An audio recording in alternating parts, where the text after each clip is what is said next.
భార్యాభర్తలు ఇద్దరు బాగా క్లోజ్‌గా ఉంటా ఉన్నారు. సెకండ్ నైట్ అదే విధంగా ఉంది. తర్వాత ఒక 2 మంత్స్, 3 మంత్స్, 2 ఇయర్స్ తర్వాత కూడా అట్లే ఉంది. సో, అదేంటి అంటే ప్రాబ్లమ్ ఏమై ఉంటది? మళ్ళీ భర్త అనేవాడు, భార్య అనేవాళ్ళు ఇద్దరు కూడా హ్యాపీగానే ఉంటా ఉన్నారు. ఫస్ట్ అయితే భయంతో ఉండడం వల్ల అనుకోవచ్చు. కానీ ఇదే కంటిన్యూ అయితే ఏంటి ప్రాబ్లమ్? దీనికి ట్రీట్మెంట్ ఏమన్నా ఉందా అండి?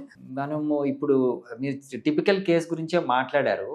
ఫస్ట్ నైట్ ఇంపార్టెన్స్ అంటాం. అంటే హనీమూన్ ఇంపార్టెన్స్. అంటే ఓకే. ఫస్ట్ డే అప్పుడు పాపం ఇద్దరు కొత్త వాళ్ళు ఒకరినొకరు తెలుసుకోవాల్సింది ఉంటుంది.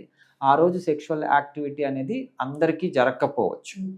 సో, దాన్ని మనము ఆహ్, ఆహ్, కొలమానంలాగా తీసుకోలేం. అంటే ఆ అబ్బాయి ఇంకా పెర్ఫార్మన్స్ చేయలేడు, ఇంకా ఎందుకు పనికిరాడు అని చెప్పేయలేం ఫస్ట్ నైట్‌తో.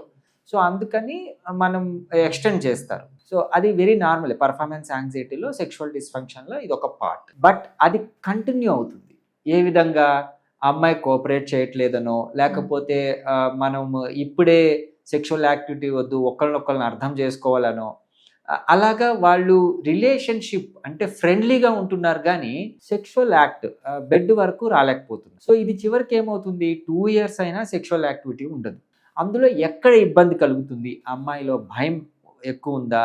లేకపోతే అబ్బాయిలో ఎరెక్షన్స్ రావట్లేదా? కొంతమంది ప్రిమెచ్యూర్ అయిపోతుంటారు. ప్రిమెచ్యూర్ అంటే అంగం లోపల పెట్టకముందే స్ఖలనం అనేది జరిగిపోతుంటుంది. సో, సెక్షువల్ యాక్టివిటీ అనేది కంప్లీట్ కాదు.